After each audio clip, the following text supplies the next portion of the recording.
తీయగా చల్లగా.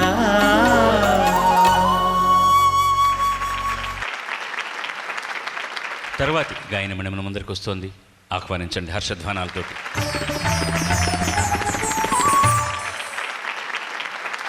అందరికీ నమస్కారం. నా పేరు ఇవటూరి హరిణి. నేను కాకినాడ నుంచి వచ్చాను. స్వాగతం హరిణి. హరిణి ఎంపిక చేసుకున్న పాట సదాశివ బ్రహ్మం గారి రచన, ఘంటసాల మాస్టర్ సంగీతం, సుశీలమ్మ గానం, శభాష్ రాముడు సినిమా నుంచి ఒక ఆర్ద్రమైన గజల్, రేయి మించెను ఈ రాజా.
वाह हरिणी क्या खूब गाया आपने. హిందీలో ఎందుకు అడుగుతున్నానంటే వివరాలన్నీ తమ్ముడు చెప్తాడు. బడే గులాం అలీ ఖాన్ గారంటే చాలా చాలా మక్కువ గౌరవం ఘంటసాల మాస్టర్కి. దాదాపు ఒక మండలం రోజులు ఘంటసాల గారి ఇంట్లోనే ఉన్నారు. ఆయన శాకాహారి కాదు, ఆయన కోసం వంట వాళ్ళని పెట్టించి ఆయనకు కావలసినవన్నీ చేయించి ఇంట్లో ఆయన పాడుతున్నప్పుడు కూడా నేను చాలా సందర్భాల్లో మనం పాడుతా తీయగాలో కానీ మరొక కార్యక్రమం కానీ చెప్పాను. సురమండలు ఎప్పుడు ఆయన అసలు చాలా పెద్ద పొట్ట, ఆ పొట్ట మీద సురమండలు ఉండేదన్నమాట. ఎప్పుడు సురమండల్ ఆ శృతిలోనే పాడుతున్నా కూడా మాట్లాడుతున్నా కూడా పాటలాగే ఉండేది ఆయన. దాన్ని అలా అనబడ్డా ఓ బేటీ క్యా ఖూబ్ గాయా ఆప్నే బహుత్ ఖూబ్ గాయా. జీవితం అంతా కూడాను మాటని పాటగా మలుచుకొని శ్వాసను కూడా శృతిగా చేసుకున్నటువంటి మహానుభావుల సాంగత్యం ఘంటసాల వెంకటేశ్వరరావు గారు. ఆయన పాడిన ఒక తుమ్రీని ఆధారంగా చేసుకుని మాస్టారు ఈ పాట చేశారు. వివేక రంగారావు అన్నట్టుగా దారిని పోయే దానయ్యలను కూడా గానయ్యలను చేసే సౌలభ్యం సారళ్యం మాస్టర్ మట్లలో ఉన్నాయనడానికి ఈ పాటే ప్రామాణికం. పాట వింటుంటే స్వప్నాలలోన స్వర్గాలు కంటూ స్వర్గాలలో దేవగానాలు వింటూ స్వర్గం అనేటటువంటిది ఇప్పుడు ఈ వేదిక ఏమో అని అనిపించేంత బాగా పాడావు తల్లి నువ్వు పాట. బడే గులాం అలీ ఖాన్ వారి పరిశ్వంగాన్ని గురించి ఘంటసాల గారితోటి ఆ సంపర్కాన్ని గురించి తమ్ముడు చెప్తాడు. అంటే ఇది కూడా నేను మా అమ్మగారు నాన్నగారు చెప్పగా విన్నది.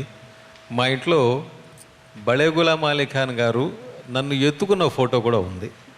అంటే అంత చిన్నవాడిని అన్నమాట. నన్ను ఎత్తుకుని ఉన్న ఫోటో, మా అన్నయ్య నా బడే గులాం అలీ ఖాన్ గారి కాళ్ళ దగ్గర కూర్చున్న ఫోటో ఇవన్నీ ఉన్నాయి.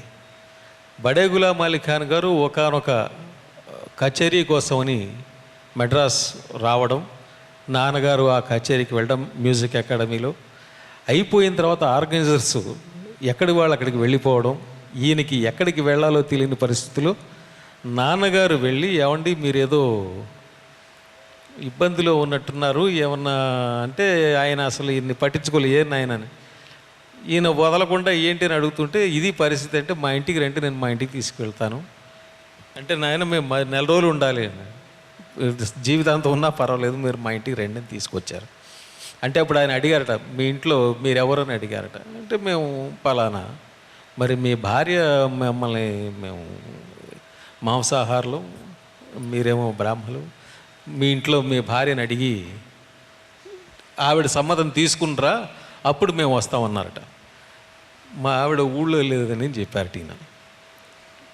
అయితే మరి ఎట్లా కానీ మా ఆవిడ నా మాట కాదందు, మీరు రండి, మీరు మా ఇంటికి వస్తే సంగీత సరస్వతి మా ఇంటికి వచ్చినట్టు అని ఆయన బలవంతం చేసి నాన్నగారు వారితో పాటు వారి కుటుంబ సభ్యులు ఒక 15 మందిని తీసుకొచ్చి ఇంట్లో కూర్చోబెట్టి వారికి కావలసిన ఏర్పాట్లన్నీ చేసి ఒక 1 నెల రోజులు 40 రోజుల పాటు వారికి కావలసినవన్నీ చేసి పెట్టిన తర్వాత ఒక వారం తర్వాత మా అమ్మగారు లోపలికి వచ్చారు.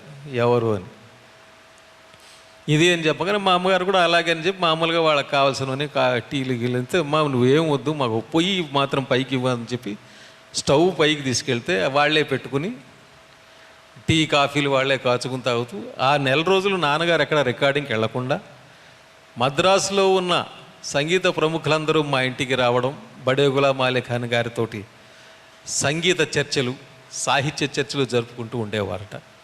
ఆ విధంగా నాన్నగారు బడే గులాం అలీ ఖాన్ గారికి మానసిక పుత్రుడయ్యారు. ఆయన ఎక్కడికి వెళ్ళినా నా శిష్యుడు మద్రాసు నగరంలో ఉన్నాడు ఘంటసాల వెంకటేశ్వరరావు అని చెప్పేవారట. అది నాన్నగారికి బడే గులాం అలీ ఖాన్ గారికి ఉన్న అనుబంధం.